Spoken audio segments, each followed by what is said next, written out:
Hey everybody, it's your girl Angie. Welcome back to Kiss My Cheeks TV. I'm getting ready to jump into Real Housewives of Potomac. I believe this is episode 4. We're about to do a real quick, cute review. This episode didn't give too much, but we're gonna talk about it to be consistent. If you haven't watched all of my weekend reality reviews, I told everyone I apologize for being late. College drop off for my son is this weekend. So this past weekend, I was really busy cleaning out his room and packing and all that good stuff. This weekend, we're gonna be gone, dropping them off. So they're gonna be late again. I'm sorry, but after the college drop off, I'm gonna be an empty nester, y'all. So all the reviews should be back up and running at their regular schedule. So let's get into what Giselle and Robin are doing. They have this podcast. I forgot the name of it because if y'all know me, you know I don't support nothing Giselle does. I don't support anything that she does, and I damn sure don't want to listen to her and Robin trash talk or whatever they talking about on their podcast. So are y'all listening to it? What's the name of it? Because I don't know. Um, but they do a photo shoot for the promo look for their podcast.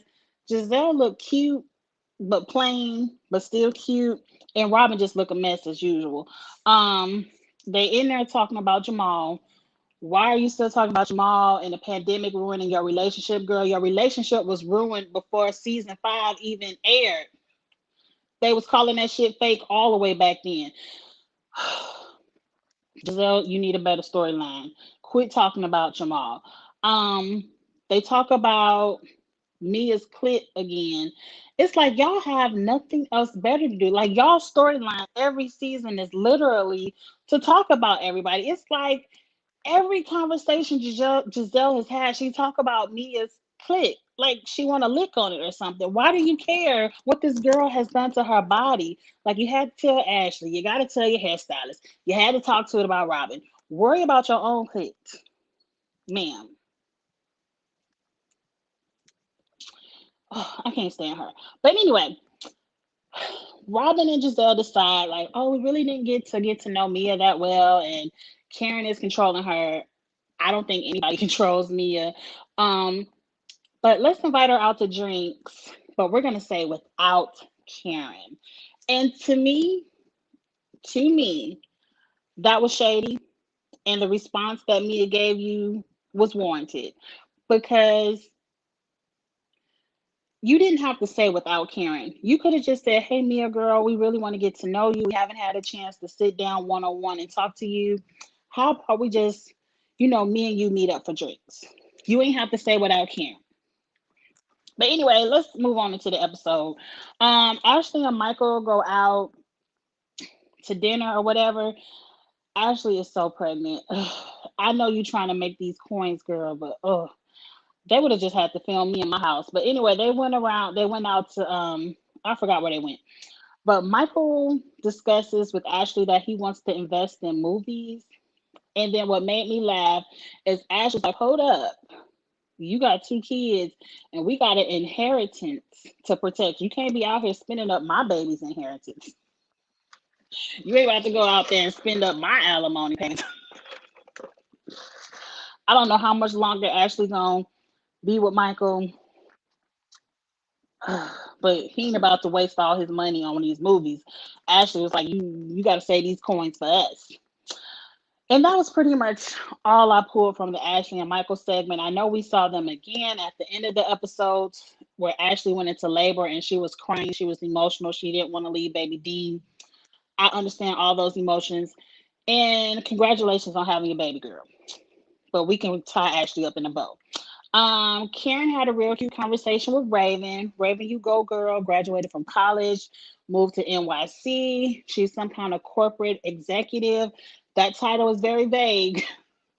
That's all I'm gonna say. But I ain't gonna shade you because I'm proud of any of these young adults going out there and making a way in this world. I'm proud of Raven. I know Karen is proud of Raven. I don't care nothing about her begging for this bigger ring from Ray. And while you on the phone trying to convince your daughter to get her daddy to buy you a bigger ring, you done burnt up the dinner, the fish. But let's move on. Now we get a scene of Mia walking around these chiropractic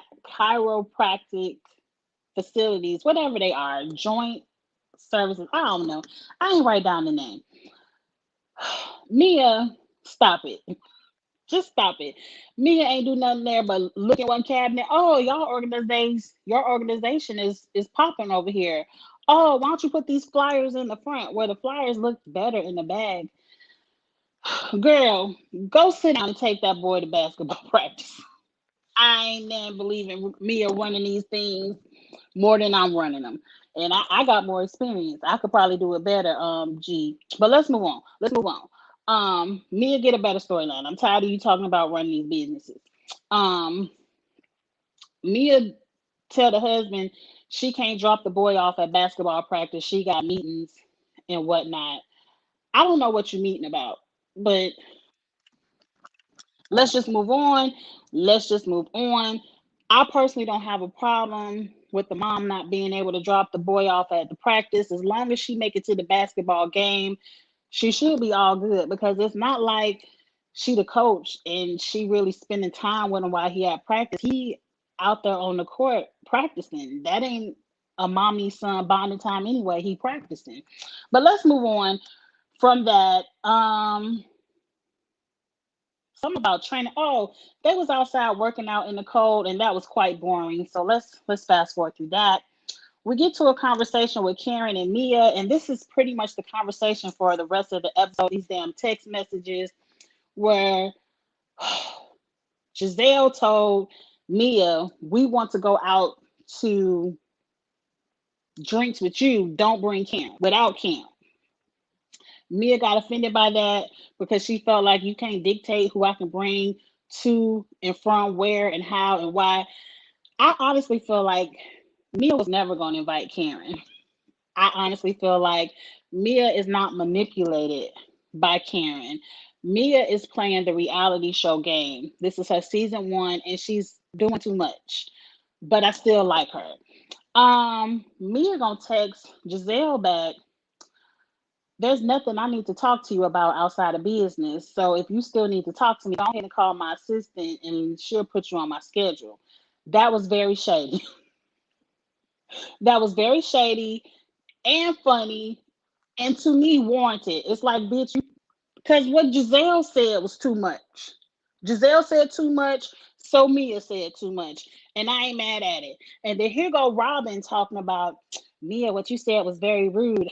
I love how Mia said at Giselle, since that's the one who I was talking to, "I'm sorry for being a little bit too aggressive in my response." And she should have ended it with "fuck you, Robin." Like, Robin is always sticking up for fucking Giselle. And I can't stand it. Robin. I don't know why you continuously do it. And I'm so happy somebody put you in your space, your place. We're gonna get back to that at the end. Candace in the studio working on a song. That song, Candace, I don't like, but for each their own. I've heard people who say they like it. You know, I like that go-go beat song.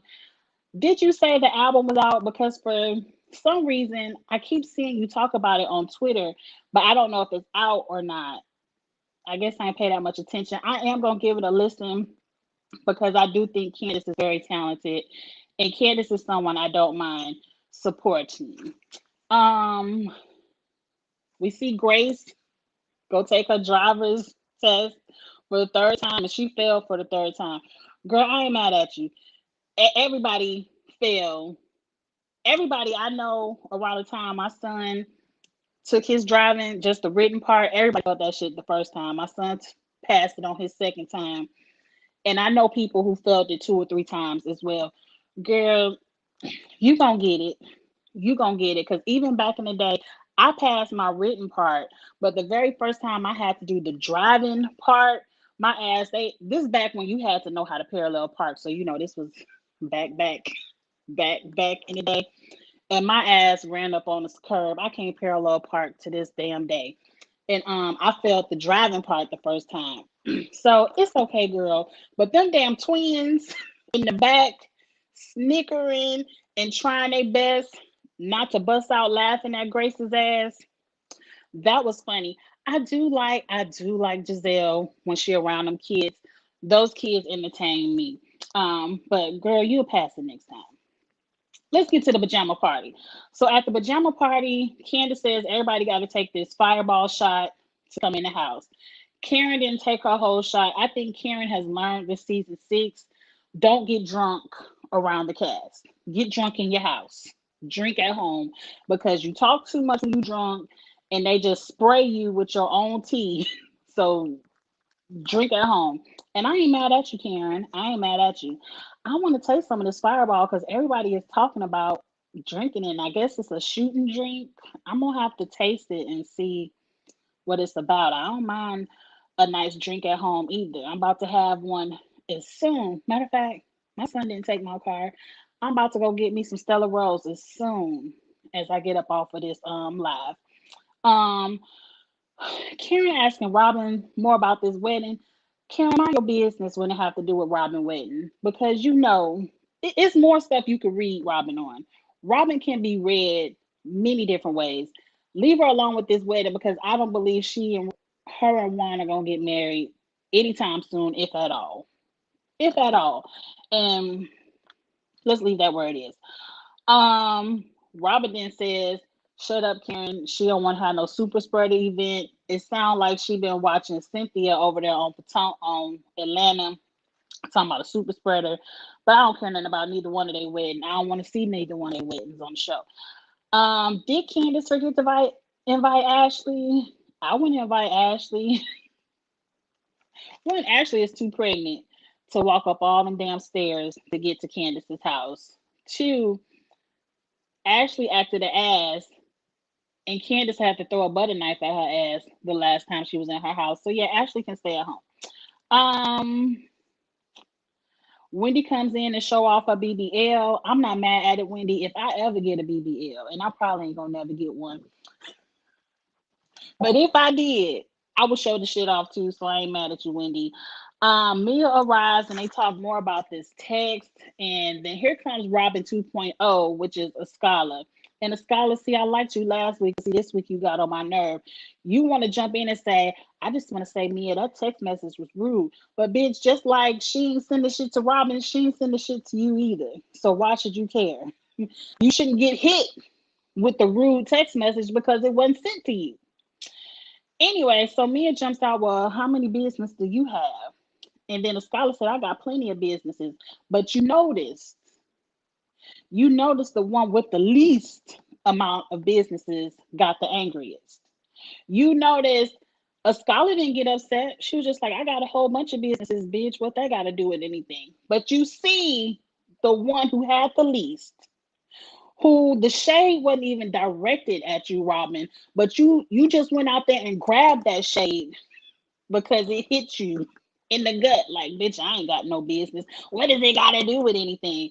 It ain't got shit to do with it, but I guess a hit dog will holler, and I guess we just want to see who will holler, and it was you. Oh, well. Um, Mia is too much, but for some reason, I like too much Mia.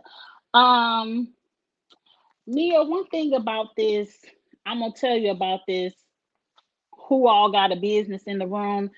On these reality shows, especially on Bravo, everybody have a damn business. Some have a successful business, and some shit got canceled out of Target. But either way, everybody has had a business on this show. So you running around constantly talking about who all have a business. It reminds me of when Eva was running around talking about, well, I got a house. And Portia had to tell her, bitch, we all got a house. So Mia, come up with something better. Cause like you throwing out your husband's business. It's getting kind of old. What else? I forgot that Mia did check Robin, but I forgot how she checked Robin. Candace was tired of fighting, so she had to play in drinking games. And it looked fun, but nobody could get their ping pong and the champagne. So they said, fuck it, let's just go play Never Can We Ever. Or what is the name of that game? I never played that game. I'm gonna have some girlfriends around and we have to play it. It looked like Karen and Wendy didn't understand the rules because Candace asked who all pop ecstasy and Karen and Wendy drank. Now they could have popped it, I don't know. But it seemed like they were like, oh, so you drink. How does shit? I don't know the rules. You drink if you have done it. Yeah, and see, Karen and Wendy was drinking because they didn't do it. I don't know, but I thought that was funny. They didn't really ask too much. The only thing we really learned from Never Have I Ever is Wendy, what's her name? Mia liked to watch her husband have sex in threesomes. She is Mia, that's not a threesome, girl. Just like you yelling out you got your clit done, but you got vaginal rejuvenation. Those are two different things. You watching your husband fuck another girl is not a threesome. That's you watching your husband fuck another girl. So Mia, get your wording right because those are two different things. You shouldn't have drank on that. Um, that's really all we learned. And at the end of the day, I was here for the Mia shade about call my assistant, but at the end of the day, she apologized to Giselle.